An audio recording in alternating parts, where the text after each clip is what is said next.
Hello, welcome to the daily reflection for Friday, the 8th of January from Salisbury Cathedral.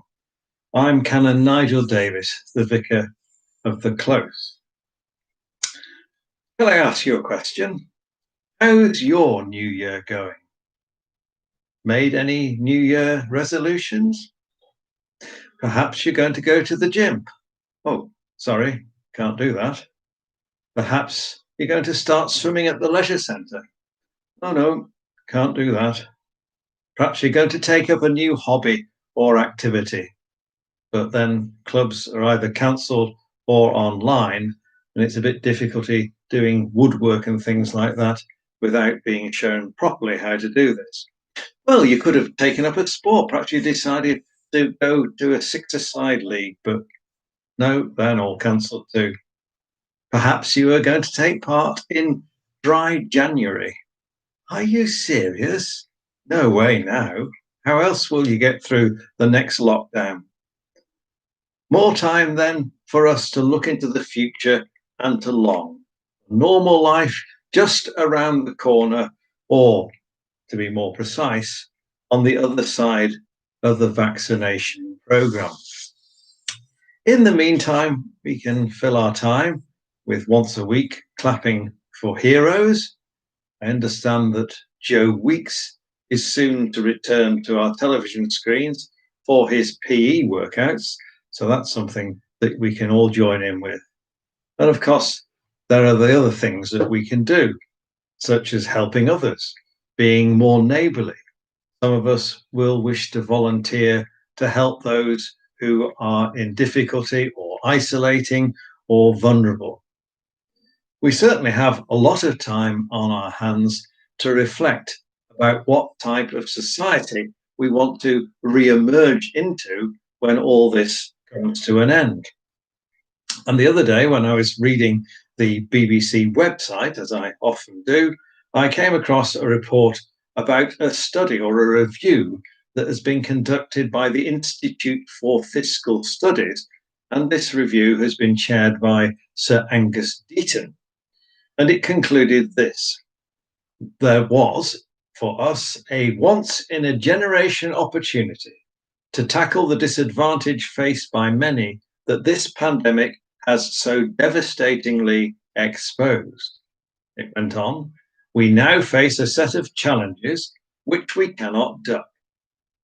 As the vaccines should, at some point this year, take us into a world largely free of the pandemic, it is imperative to think about policies that will be needed to repair the damage and that focus on those who have suffered the most. We need to build a country in which everyone feels that they belong. I don't think anybody would disagree with those words. And Boris Johnson certainly has echoed those words when he's talked about levelling our society up or building back better. They sound great. I suppose our politicians are great at sound bites, which make you feel good and empowered. But I was reminded when I heard our politicians and others talking of the story of the Israelites in Egypt and their attempt to leave their masters there. If you're not familiar with the story, then it occurs in the Old Testament of our Bible, and the story revolves around the Israelites who came to Egypt to escape the famine. You'll remember Joseph and his amazing colour dream coat. When they were there, they grew into a large nation, and yet they were enslaved by the Egyptians and wanted, quite naturally, to escape. So they went to ask Pharaoh if they could do this, and Pharaoh refused. So God sent plagues upon Pharaoh and the Egyptians in an attempt to make them agree to let the Israelites go. Now, I'm not saying that this pandemic is indeed a plague sent from God. I'm just thinking about the story itself. I'm rather interested, if you like, in Pharaoh's behavior. When we read the story, the plagues occur, and Pharaoh, faced by the plagues, begs for the Israelites to leave. Take away the plague, and I will let you Oh, to worship your God in the desert, he says. And yet, every time a plague is withdrawn, Pharaoh changes his mind and the Israelites stay put.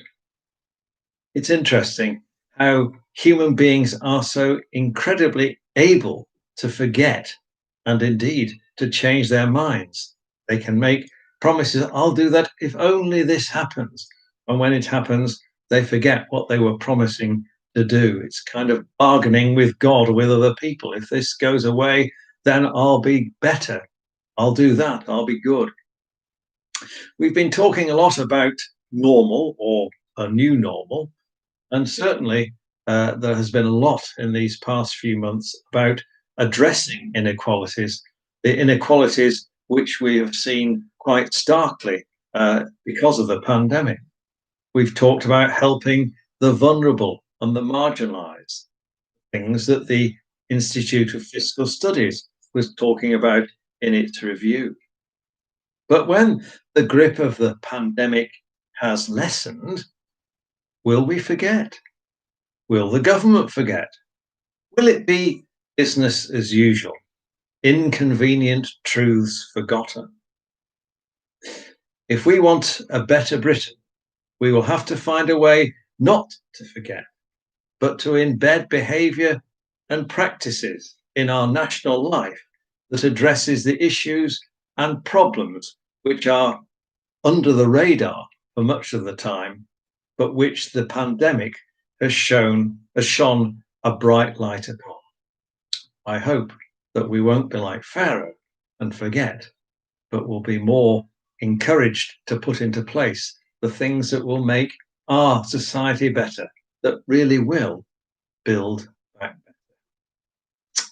I hope you have a good weekend, and our reflections resume again on Monday. Bye for now.